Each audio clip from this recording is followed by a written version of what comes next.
We Need Each Other is a podcast about the importance of human interaction. It provides a reminder that we are not intended to live in isolation. Human beings need each other. The things about another that piss you off and the things that take you over the moon are all opportunities to see through another's eyes, recognize their intrinsic value, and then look more deeply within ourselves to find the love that's always there.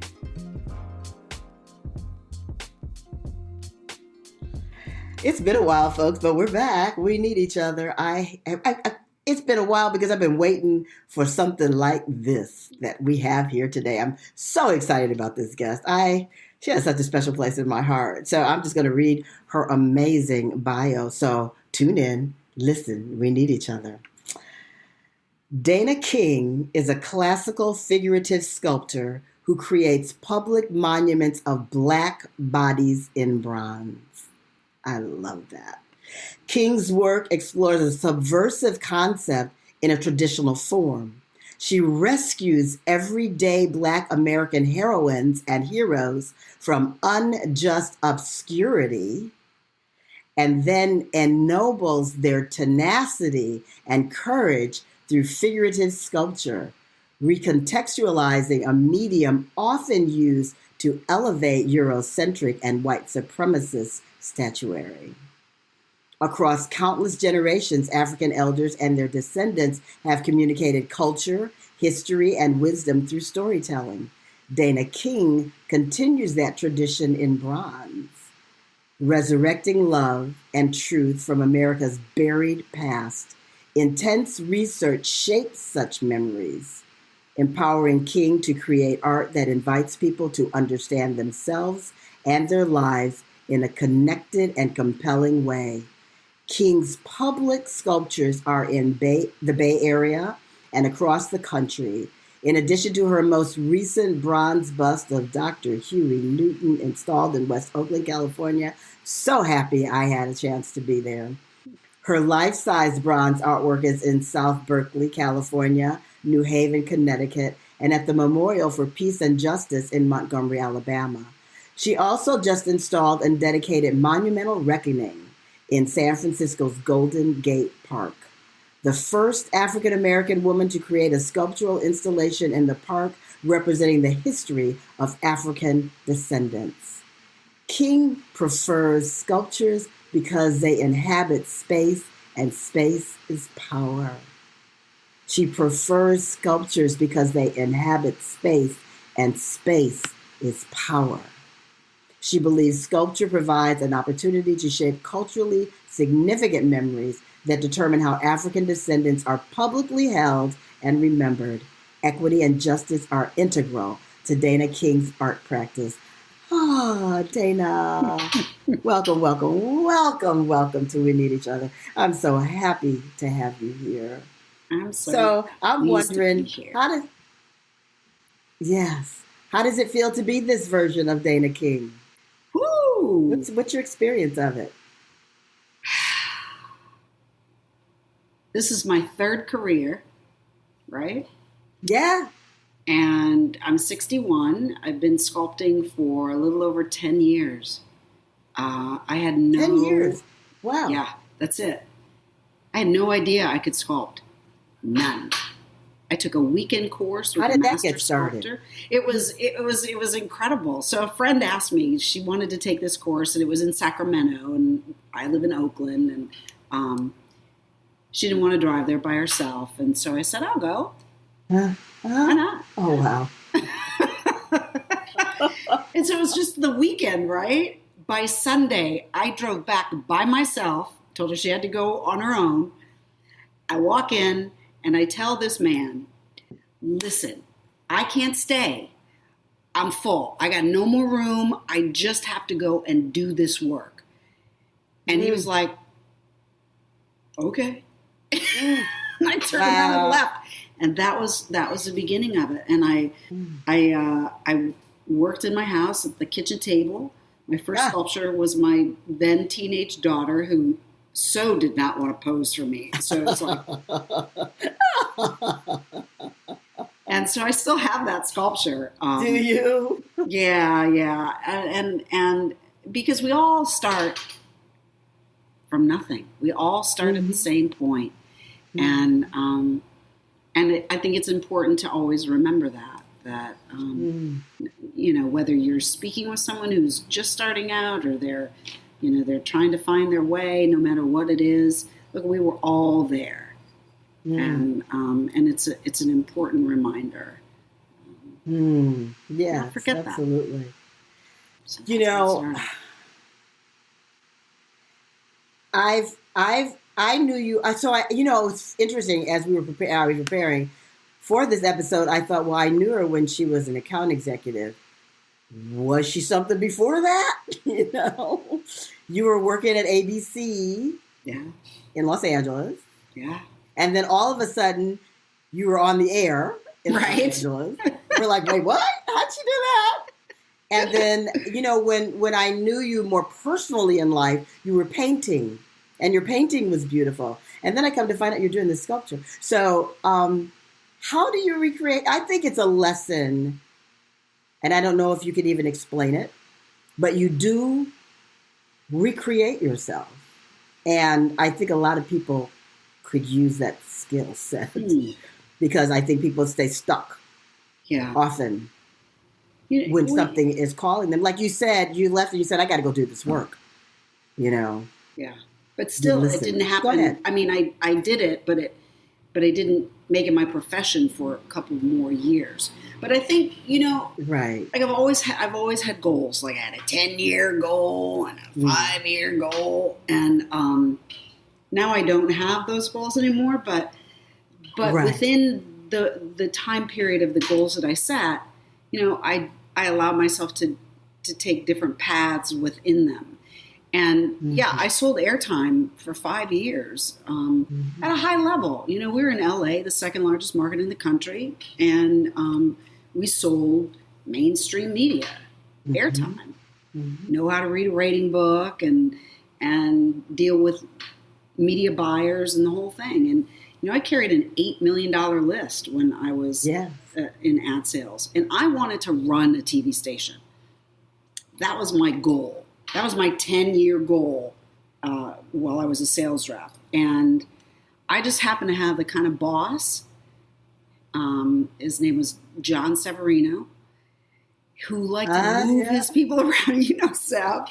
It was some wild days in ad sales land. But Seth liked to move his people around. And one day he did not renew the contract of the only African-American reporter he had on the air, Channel 7 in Los Angeles. And then he panicked. Like, the community's going to come after me. And what am I going to do? What am I going to say?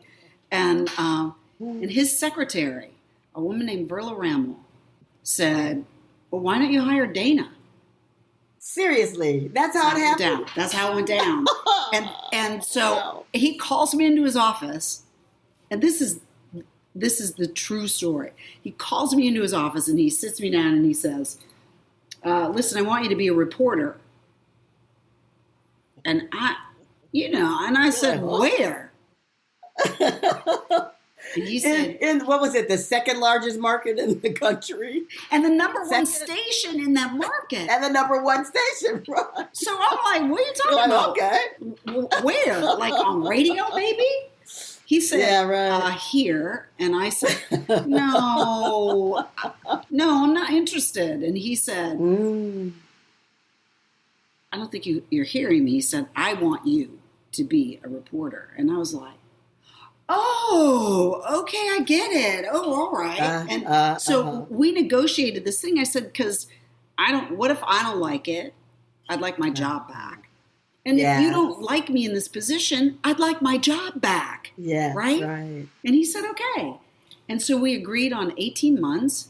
And then I said, well, how hard could it be? Because you're just doing this, right? Yeah, right.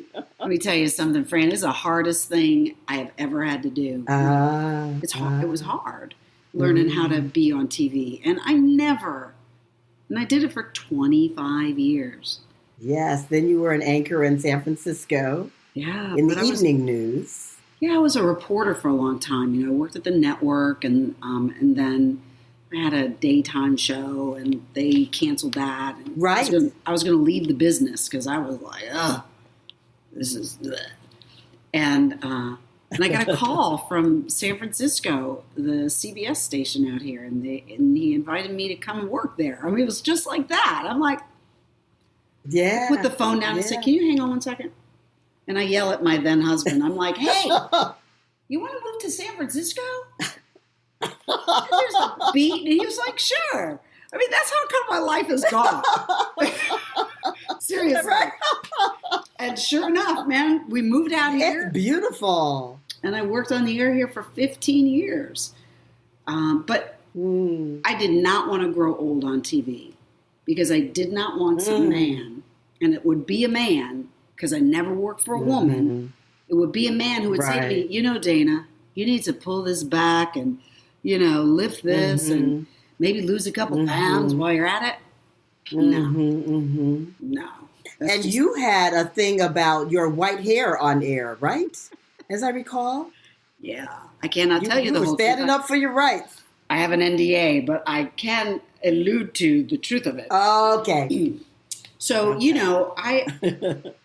it's a long story, and I'll give you the brief synopsis. I went to Africa. I went to northern Ghana, and I went there because there are segments of the population who believe in witchcraft, and what happens is that when a woman can no longer be of value to the community, to the tribe, meaning a menopausal woman, she is run out of her home and called a witch. And should she survive that, because many don't, she ends up in a witches' camp, of which I visited 3 of them. And I got to tell you, it was deep. One guy scared me so much that I was afraid I wouldn't get out of there with my soul. A witch doctor. And so when I came back, I tell my boss, I'm like, these women are my age. They are run out of their homes at my age. And when they are no longer of any value, I said, but here in this, developed nation, that's the age when we are at the height of our power. Yes. And why am I hiding it, trying to look younger than I am? Right. Yeah. I said, so I'm just letting you know, I'm going to let my hair go gray. Dude says to me, he listens to my whole story. He says, I hear you. He said, but I can't let you do that. And I have really short hair. You remember, Frank? Right? Yeah. Number 5 on the. Right. And so I went home that night because if I'd have let it go gray, I would have just stopped dyeing it, and in 2 weeks it would have been, halfway gray. So I went home and I dyed my hair, and I dry my hair, take off the towel, I look in the mirror, and I say to myself, that's the last time. This is the last time I'm dyeing my hair. I made a commitment to myself, and then ultimately to the viewers who are mostly my age, right? Predominantly women, 50 plus. And I let it go gray. And I never felt so in my own body my whole life. Yeah. My whole life. Yeah. So that boss got fired. Did he really? It wasn't because of my hair. It wasn't because of my hair. But he got fired. And the first day my new boss came in, he called me into his office and basically told me my hair was a problem.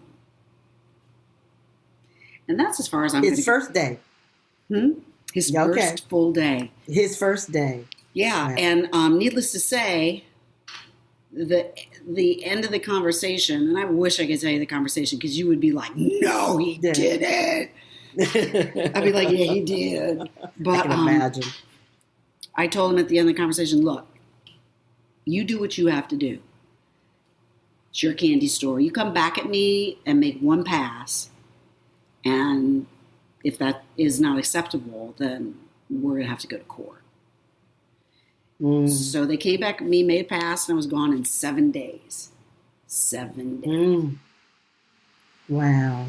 And I was so grateful. I was so grateful. And I knew at that moment, I knew in my heart, because I had put it out in the universe that I was going to retire at 50. I decided that when Sev first hired me at age of 27. I'm not doing this my whole life. I want to retire at 50. And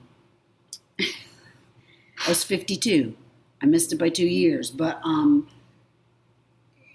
it was time to go. The business had changed. I found myself saying things like, when I was a reporter, why we never, or we always. And I thought, right, you got to go. And so I'm grateful. And I know that, I felt like I had put that out in the universe and asked for it. And here it had landed in my lap. And if I said no, it would never come to pass again. Yes. Yeah. So if you're asking for something, if there's something that you want and you have put it out there, keep your eyes open for how it arrives.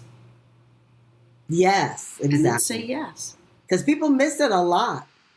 People miss it because of fear. People miss it because of all kinds of reasons. Right. But it's not the right time. It's what I love about you is that you flow. You flow. And sometimes, I don't know, maybe to you may not feel like you're flowing, but you flow, and it's something, we need that skill. We need to understand more how to do that, especially in the times that we're living in. Right. We flow. Right. That's a beautiful description. Thank you. And it is that way. You have to, it's setting yourself up. I think it's honoring, at least at whatever phase and point in your life you're at, honoring that, putting 100% into that, and setting yourself up for any kind of change that might come your way, whether it's from you or whether it comes to you, whether it's good or whether it's not good. Yes. But you have to be ready to pivot, to juke the system, right? Yeah, right. I just don't think the majority of people do that. I just don't think they do. Well, we get complacent. We get really complacent, and I got to tell you, I had velvet handcuffs for 24 years. I was very well paid. Put my kid through college, and that was the other thing. She was done when I made that shift. She had just finished college. So I didn't have that financial burden anymore either. So, but I think I would have said yes anyway, because it was just time. So that's how it happened. So Dana the sculptor, why black bodies in bronze? Talk to us about that.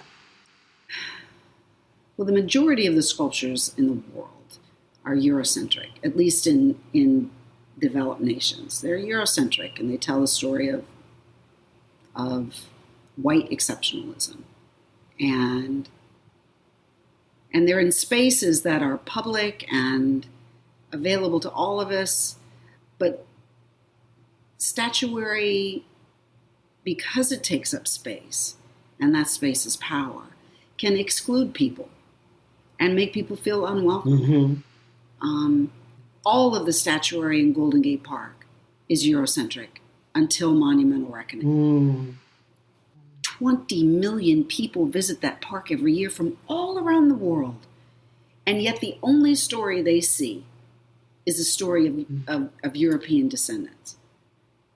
And that's not right, because representation matters. It's so important, and it's important for me as a black woman that I can contribute to the health, the mental health, and self-confidence of young black people, of children, that they can see themselves, they can see their grandparents and their parents, and they can see, that picture of Obama and that young African-American boy who is in his office and Obama leans down and the boy puts his hand in his hair. Yes. And he says, we have the same kind of hair. Your hair is just like my hair. Yeah.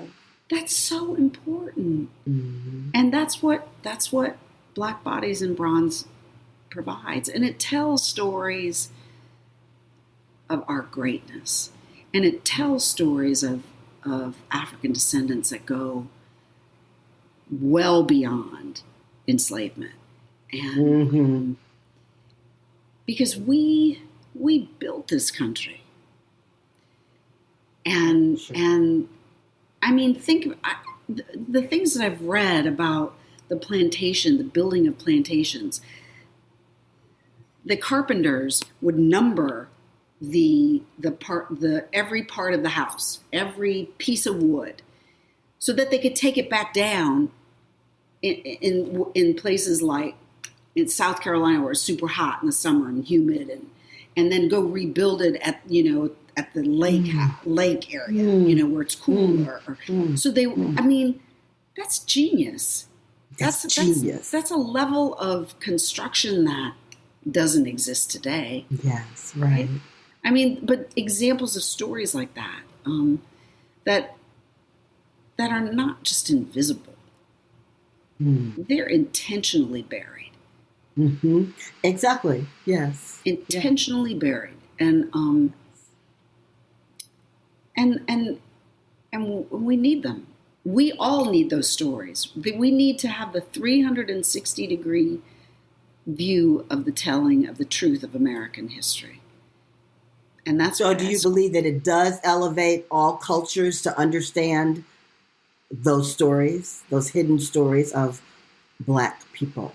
I do. I absolutely do. Mm-hmm. Because none of us know the truth of American history. And then I hope that it encourages other cultures to create their own stories. To do the same. Yeah. To live in the public realm.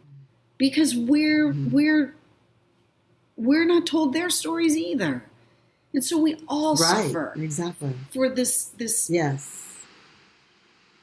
the supremacy that continues to take over the conversation in this country. And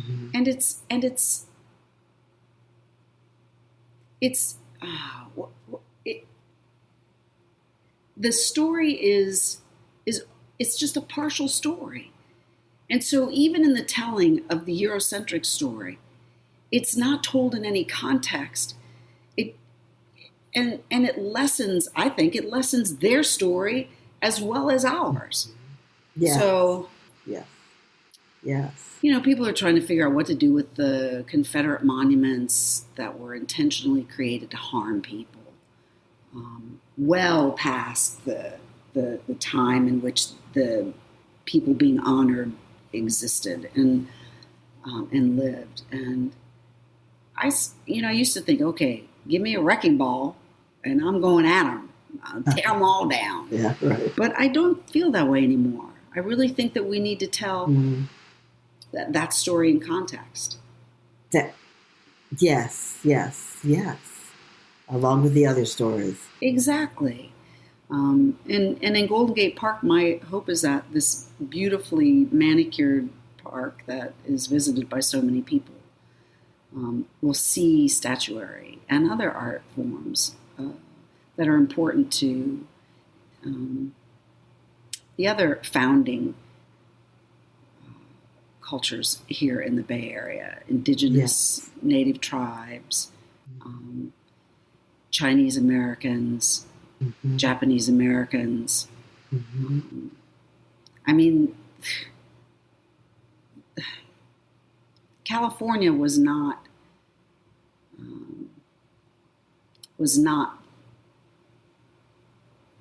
let me put this way, California was as harmful to other cultures as the southern states in different ways. We had sundowner towns here.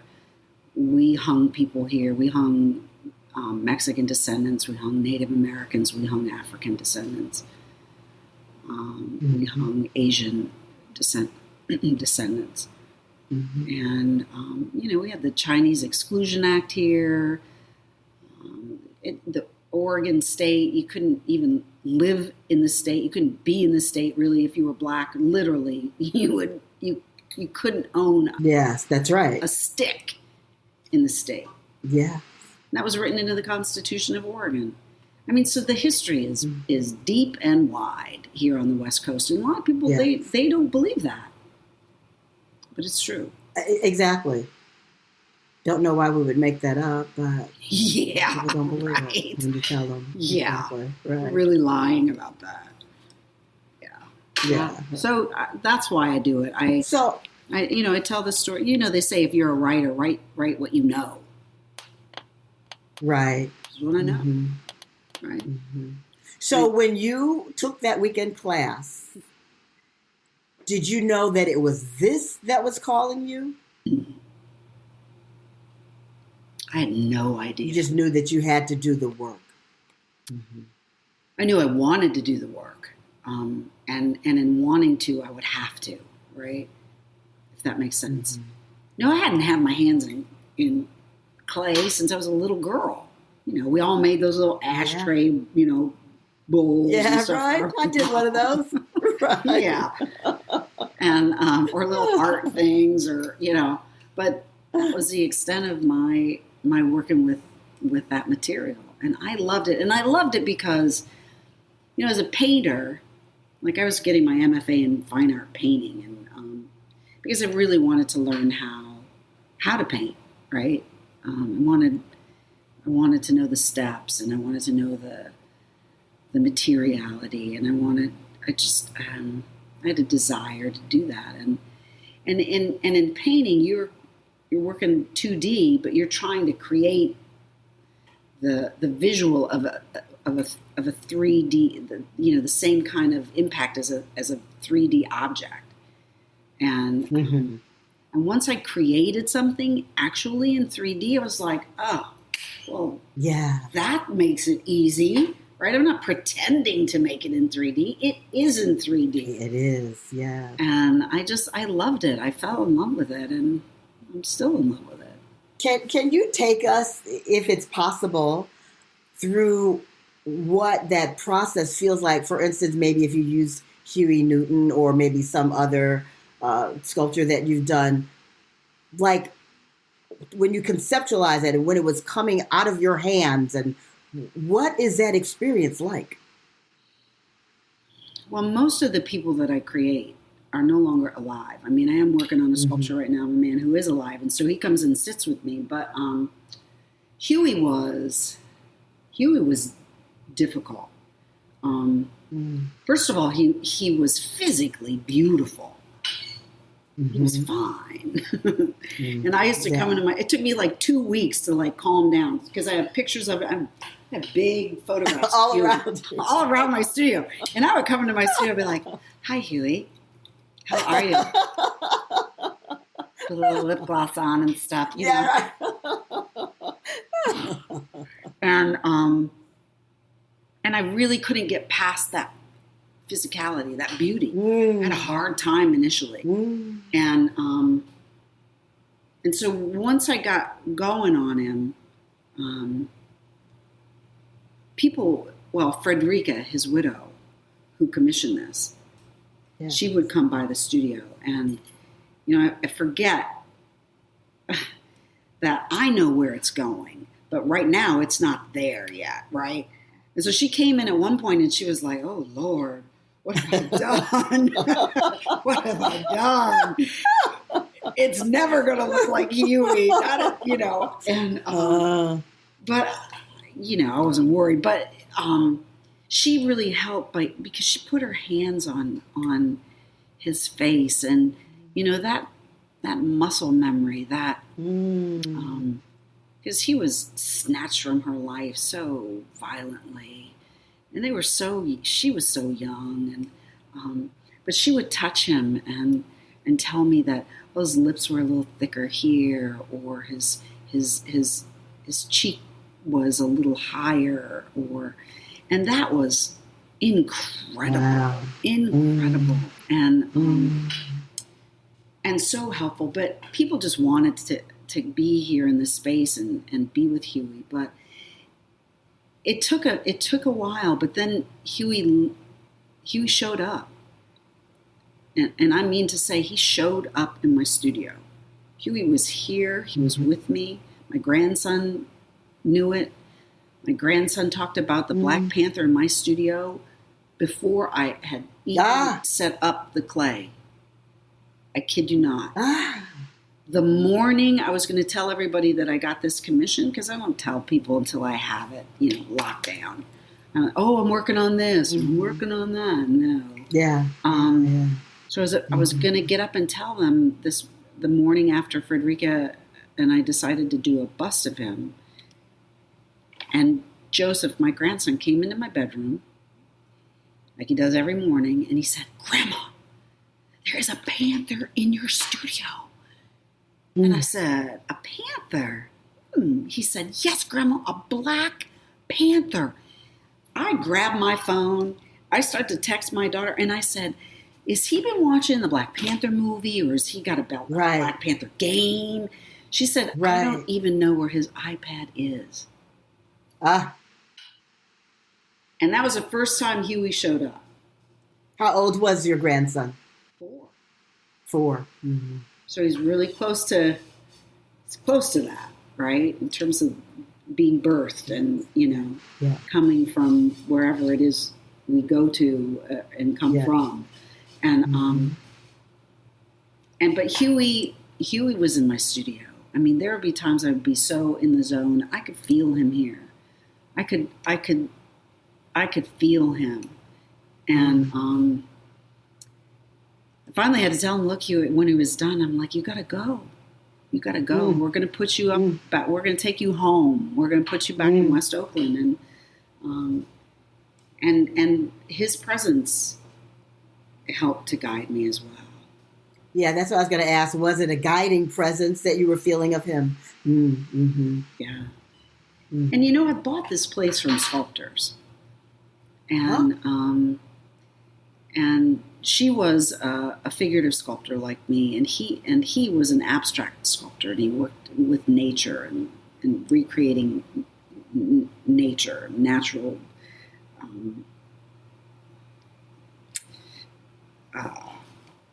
materials. And he's here too, and because he wasn't planning on dying. He had a simple back surgery, and he died on the table in his 50s. And wow. I haven't felt him in a long time. I'm the only one who hasn't seen him. Akana, my daughter, has seen him. Joseph has seen him. Ryan, my son-in-law, has seen him. I think he knows that he would scare me if he showed up, But I have felt his presence. You can just feel him. It's okay. Yeah. So I'm good with that. This is ancestral work. It's I want to honor our ancestors so that they know that, not just from me, but that they have never been forgotten. That we so deeply appreciate the lives they lived in order for us to live. And yes, exactly. That's my work. And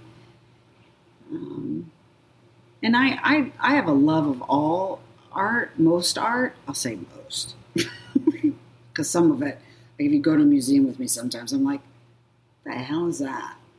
But I know. We just had that experience a few days ago. Morgan and I were like, huh? Yeah. So but my art form is really traditional. But we're human, and we love to see ourselves. And we should be able to see ourselves out in the public world. The technique that you use for his hair. Oh, I can't tell you. For Huey Newton's hair? I can't tell you. You can't tell me? You can't tell me? Okay. I can't tell you. I was going to go grab my little tool. So first of all, a man named Diamond Ken, who Frederica called and said, we're doing this bust of Huey, and Dana wants to know if you will come and look at his afro. Because Diamond Ken was like the rock star hairstylist to the Black Panther Party and and the people back in the day. And sure enough, he came, and he still had his swag in his 70s, right? And he put his hands on Huey's hair and he looked at it, and he shared with me that Huey liked to taper it down the backside, and he liked the front a little higher, and so it was awesome. But I made his afro because I can't get this into be an afro, right? I mean, it can look like a frizzy ball, but it has no form, and so I wanted someone to really put eyes on that for me. And so Diamond Kent did. But the tool I use is is the bottom of a broom. The bristles of a broom, the straw bristles of a broom. I cut them, I tape them all, or I put a rubber band around them, and I just jam all over their head. That's it. Wow. That's it. Yeah, the hair fascinated me. Like the hair. Right. Wow, that's beautiful. Oh, yeah. So, yeah, I call it a secret, but, because as a sculptor, like, I feel like a problem solver. Like, because they have to stand, they have to literally stand. And until I started making public art, I never used an armature, so I built them all just from clay. And so there's that balance that you have to work with, and I don't know, and the different types of tools you can use to come up with a texture or just a way into a really tight space. And I love it. It's always a challenge. There's always a challenge, and each sculpture comes with different challenges, and those challenges are as unique as the person that I'm recreating. So, step back a minute. Where'd you grow up? Who was the little girl that became this person? Like, can you see a thread? Because oftentimes when you look back, you can see the thread that led you to where you are. Do you see the thread? I've never really thought about it. My mom and dad were like, they had a revolutionary love. My mom was white, born into an upper middle class family.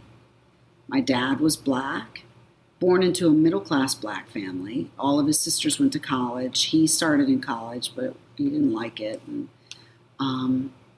he was an entrepreneur, and he was the maitre d' at the country club that my mom's family belonged to. Oh, wow. Oh. Scandal. And this is in Ohio. So my dad was part of the Great Migration and came up from Arkansas. And they lived in Akron. And they secretly married in Mexico in the 50s. And they just had this great love, obviously. I mean, to be an interracial couple anywhere, even in the North. I mean, right. The misogyny laws were still fully intact in most of the states, I think, at that time. But then my dad died. My parents were together for 7 years. And that became my mom's number. That 7 was, we would move every 7 years. We would pick up and go. And so, born in Ohio, moved to Indiana, then to Michigan. I am a product of the Midwest, let me tell you. And then when I graduated college, I drove to California. And it was a total cliche girl. My little Volkswagen, stuffed to the brim with, all of my, meager belongings. I had $1,000. I had a yard sale. I got some money for graduating college, and I kid you not, I had a sign on my window that said California or bust. I didn't have a job, and I moved straight to Venice Beach because I'm like, if I'm driving all this way, I'm going to live at the ocean. And I loved it. I loved it. And rented this little studio apartment. It had wood floors and a brick wall, and it was beautiful. And the rent was like $375 a month. I remember that back in '82, right? Venice Beach, right? Woo. Right. It was what was that street? Oh golly. It's the old Waldorf Astoria Hotel on Venice Beach. And it's at 5, it'll come to me. And then I moved. The interesting thing about your story is recreating yourself. Yeah. Your family moved some way. You had to recreate. Right. Recreate. It's part of your history. And I said, I'm moving, because I was either going to move to New York or to California. And this is my 18-year-old or 21-year-old mentality, because I graduated college, so 21. If I move to New York, I have a car, so then I got to park it, and it's cold there. And if I run out of money and I have to live in my car, I'm going to freeze to death. But if I go to California, you don't have to pay for parking, and I could live in my car and shower at the beach. That was my thinking. If my kid came to me and said that to me, I would be mortified, right? But that was my rationale. Well, yeah. And I like it. And I thought, and I can move to California because California it's the land of, milk and honey. Like, I could be anybody I want to be in California. In New York, you need to be somebody's child. You need to have gone to, this school in elementary, and this school at high school, and this college, university. I mean, I didn't do any of that, right? And I wasn't, I was my mom and dad's kid, but I wasn't somebody important's kid, right? And so I didn't have any entree. I did not have an entree into anything. And I thought, I'm going to go to California because you can be whoever you want to be in California.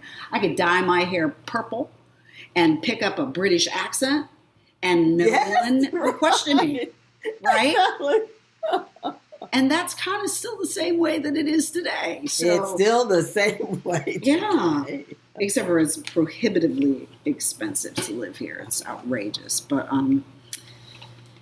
so then, and the jobs I had, oh my God, I was so poor. I remember just eating apples and peanut butter. Apples and peanut butter. That was nutritious, though. And yummy. And yummy. And yummy. Right.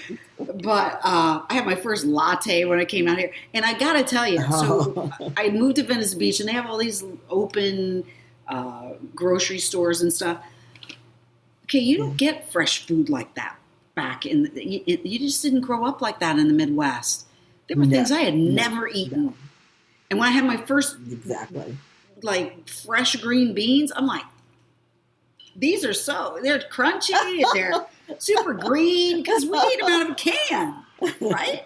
Yeah, right. I did not know. So, yeah. It was fun, and I'm so glad that I did it. And I lived all over LA. I lived at Venice Beach, then I moved up 2 blocks, and then where did I live? Then I got married. You remembered who, and moved up to the Hollywood Hills, and then then we split up, and then moved to another place in the Hollywood Hills. I have moved a lot in my life. I haven't moved. Yeah. And I don't, and So I always say, I Go always ahead. say, this is it. I'm not moving again. Yeah. You know what they say, never say never, right? I'll probably move again. Never say never. Although I love my place, and it's my studio as well as my home, and my family lives here, and other artists live here and create here. Thank you. And it's like a ship, like I fix one thing and something else breaks. But I don't care. That's home ownership, period. Right. So what's next? What's your next sculpture? I have a couple. What's on the horizon for you? So I'm finishing this bust of a man named James Bell, who he's retiring, and his employees love him so much they want a bust of him. I mean, and he comes and sits for me, and I end up doing nothing but talking to him. I mean, the first time he came, I wanted to get his head measurements and the whole thing, and take pictures. I totally didn't do it, and I called him. I'm like, you need to come back because I didn't do anything that I was supposed to do. That we were supposed to do. So I really like him, but the San Francisco Giants have commissioned me to do a sculpture of the first woman to play professional baseball with men. She wasn't on a league of her own, playing with other women. She played on the men's teams, the men's Negro League teams. Her name was Toni Stone. Toni with an I. Look her up. And and she was a badass. Like, the guys did not want her there, and they would come at her, with their spikes up at second base. And she was so good that. So she played over her career on 4 teams. She started with the San Francisco Sea Lions. They were the San Francisco Seals as well. There were 2 teams here. The Sea Lions were so poor as a team. Literally, they their uniforms, they couldn't afford to have someone make a seal. For the mascot, and so they found a bunch of old uniforms that had bears on them, and those were their uniforms. So they had a bear. Because I remember looking at it the first time, and I'm like, that can't be a seal. But anyway, and then she played for the Indianapolis Clowns, which were a big deal team, and she took over for Hank Aaron at second base when he went to the majors. So she's officially now, because MLB has decided that the Negro Leagues were really Major League Baseball. We knew that. They knew that. Yes. Now Major League Baseball knows that. But and so she's officially the first woman, and there ended up being 3 in total, the first woman to play professional baseball in this country. And what year were these? The late 40s and through 54. So, wow. Yeah. This is beautiful because I've never heard of her. Nope. Yeah. And I can't wait for little girls and little boys to meet her and learn her story and know that truth. And that's the other beauty. I mean, whether you come upon a statue by accident or intentionally, the learning is the same, right? You're gonna learn something because you didn't learn this history in school, and we didn't learn it, and kids today are not learning it. Maybe a little bit more than we did, but we didn't learn anything. So that's really what I love about it, is that people walk away and go, I didn't know that, and then it encourages them, hopefully, to do more research in general. Yes. Right? Absolutely. Yeah. Because now I want to look up Toni Stone. Yeah. And see what I can find out about her. And her family, she's still got family members, because this wasn't that long ago, right? And so... right, exactly, yes. So I met her niece and her great niece. Her niece was a Black Panther. The confluence of... our histories, the world is so tiny, but they shared photographs of her not playing baseball, and she loved to get dressed up and matching hat and gloves and a handbag I and love shoes. The 40s, yeah. She was beautiful. Mm-hmm. She was beautiful. Mm-hmm. So, but when she played ball, she put on that cap, no makeup. She just did her thing. Can you imagine how courageous that she was? Extremely courageous. Yeah. Extremely courageous. Yeah. Absolutely. Were you familiar with her before they contacted you? Nope. Did you know who she was? Nope. No. Mm-hmm. No. And they this is going up in a development next to the ballpark that the Giants are invested in. And so she will be at the intersection of Tony Stone Street and Dr. Maya Angelou Way. And they actually said, which one do you want to do? And I'm like,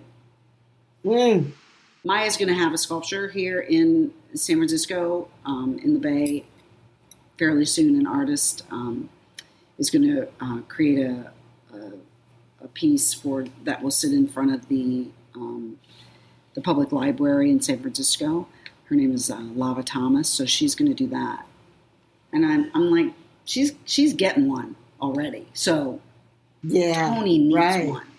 Right. Especially right next to the ballpark. People need to know about her. Hello. Yeah. Absolutely. Yeah. So that was easy, huh? So that's my next one. I'm working with Gallaudet University to create a story about the first cohort of Black deaf students based on the lawsuit filed by a woman named Louise Miller back in 1952. I'm doing a conceptual piece that will be a part of a legacy. It's an entire development that they're doing for Gallaudet. But another sculptor, a friend of mine, Brantley Cadet, who's amazing. He did the sculpture of Jackie Robinson for the Dodgers. It's phenomenal. And so he's doing the sculpture of Louise Miller and her son Kenneth, and then I'm doing a conceptual piece that honors the first cohort of Black deaf students at Gallaudet. And the intention is so honorable, but the truth of the history is very sad. That all the work that Louise Miller did to get her children, 3 of whom are deaf and 1 is hearing, to go to this school, and all the other young Black deaf students, that they honored the lawsuit to the letter of the law, but not the spirit. And they actually, they did a huge harmful disservice to the first cohort of Black deaf students, to the point where I can't even get information from Gallaudet about them. Like, I got their names. I don't know their ages. I don't know what grades they were. I don't know how long they were there. I don't know how old they were. I mean, and they weren't taught anything. They weren't even taught sign language. So that first year was really detrimental to their academic lives. In fact, none of them went on to higher education, not one. And many of them are still alive, and it's a travesty. So the conceptual piece, which started out as just like a marker in honor of those students, now has to tell a story of negligence. Yeah. Yes. So, and they're as far as I know, they're good with it. So, but that's the truth of the story. And if they want to be honest, then that has to come out. So I'm representing those students with chairs, with hard little wooden chairs that many are in disrepair. Like, I'll have books with chunks torn out of them that lay on the seat. They weren't allowed to, they didn't have a PE class. They weren't allowed to play sports. They didn't have recess. I mean, so they didn't play hopscotch or jump rope. Right. or Right. Foursquare or tetherball. They didn't play any of that because, they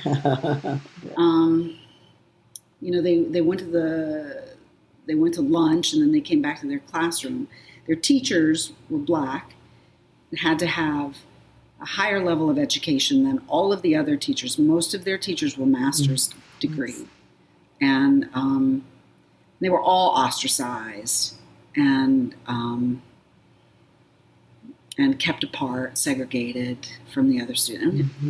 It's a hell of a story. So I'm doing that. Do I have anything else? Oh, well, it's not in writing yet, but it's there's the first African American professor in the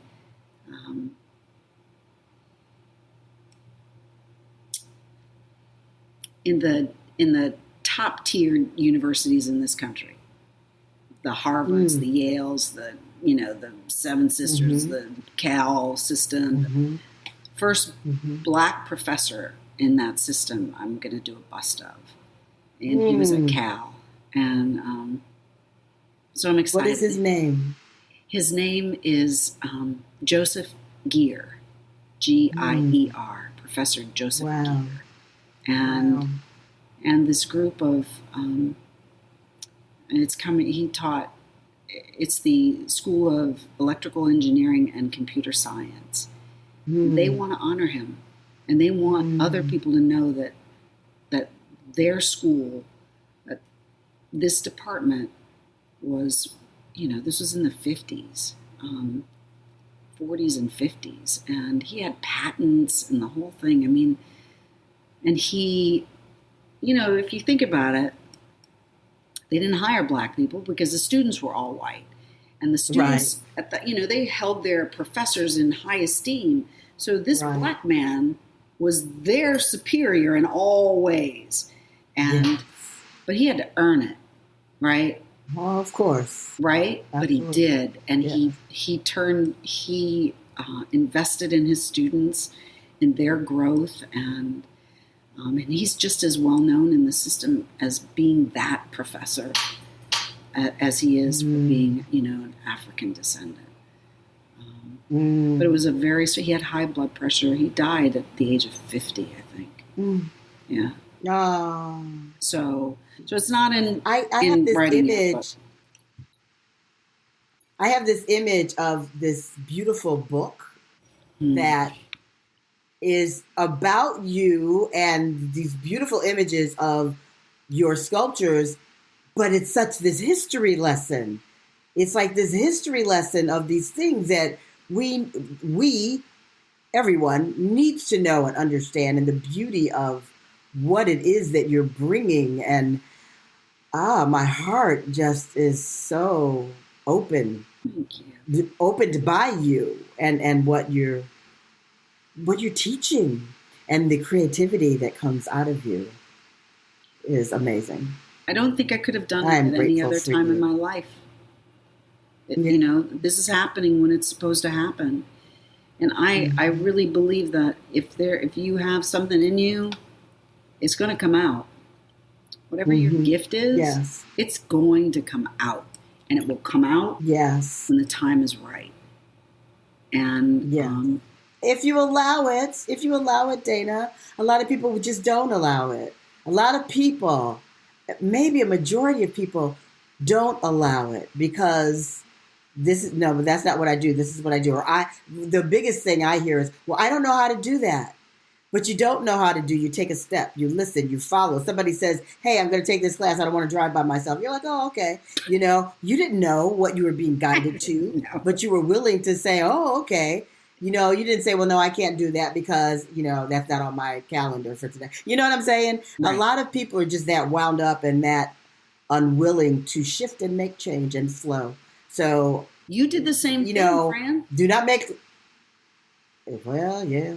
Yeah, you did. Yeah, I mean, we had these professional lives. We wore suits every day, and heels, and we wanted to run the world, and we found out, well, that's not very fun. Yeah, right. That's not. I don't like that. Yeah, I mean, right. Yeah. But there was money How to do be I get made, out of here? right? Right. There were was great money challenges to be made. within it Yes. as well. Like, you know, Mm-hmm. I'm queen of the world today. I just Right, closed a exactly. $2 million deal or whatever. Right? Mm-hmm. Yeah, that's seductive. That's Yeah, seductive. it is seductive. It's quite seductive, you But know. what But then was when something else is calling you, something else is calling. I was at, because I've said that so much creativity has come out of the pandemic situation, that so much creativity. And so I just was saying that to a person I was having dinner with a couple of weeks ago. And our waiter came over and I said, so tell me what creativity has come out of you since COVID. And he said, oh my God, I used to do something at some company in San Diego, or Seattle, in Seattle. He said, and I left and I bought a camera and I came to Los Angeles and now I'm doing fashion photography.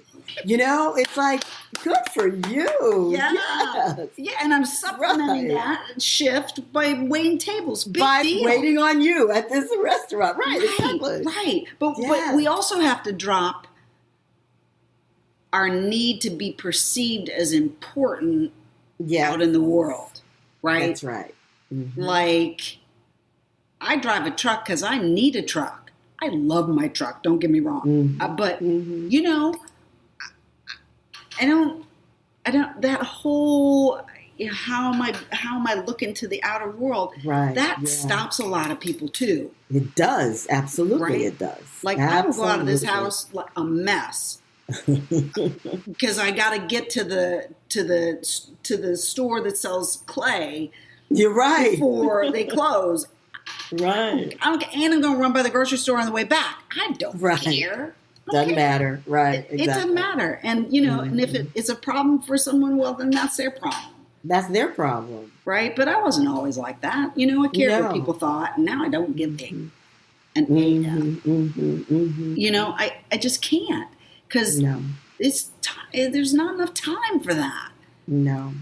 There's doesn't even make sense. No.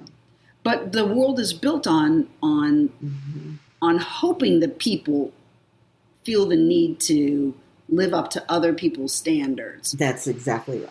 Yeah. Because then they hold you down to that. Mm-hmm. They hold you down to that.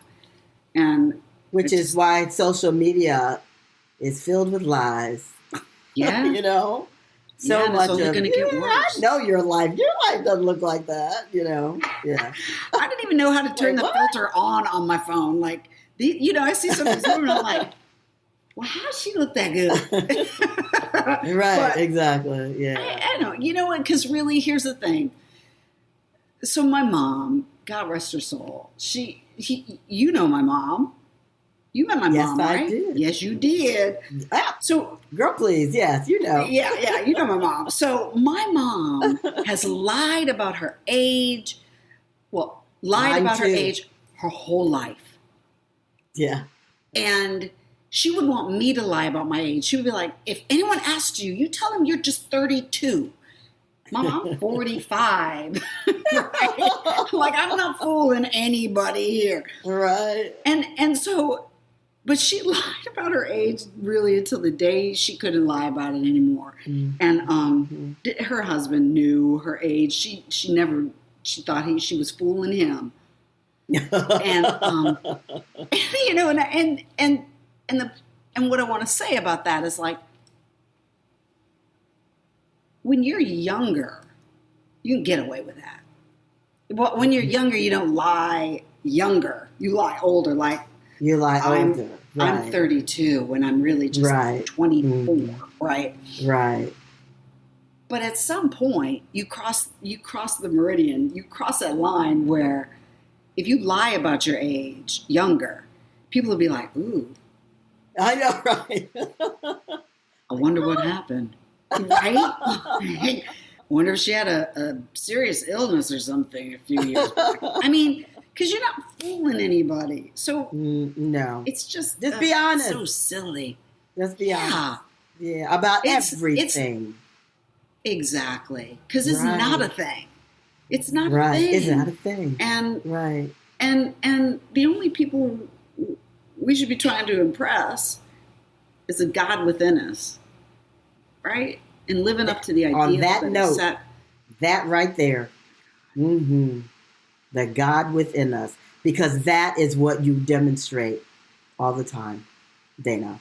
In all these shifts and changes that you've made in your life, you demonstrate impressing the God within you, aligning with the God within you, allowing the expression of the God within you. And I thank you. Thank you. Thank you. Thank you for who you are. Thank you for taking time out of your busy hands. Girl, I ain't doing to be nothing with us. I'm relaxing. I love you, and I am so grateful for you, and I am so impressed that you have rebuilt your life in myriad ways that are beautiful and help other people, and are it's sweet. It's really it's beautiful and it's sweet, and thank you. And it's soft. You know, it's a soft landing, and we lived in such a hard world. You know. Oh, people don't even understand. They don't. No. They don't understand. No. And so I love that you have built this soft landing for yourself, and you're here to magnify God too. I see that. That's my intention. I see that. Absolutely. Yes. Dana King. You're doing it. Thank you, because we need what you do and who you are. I appreciate you. I appreciate you.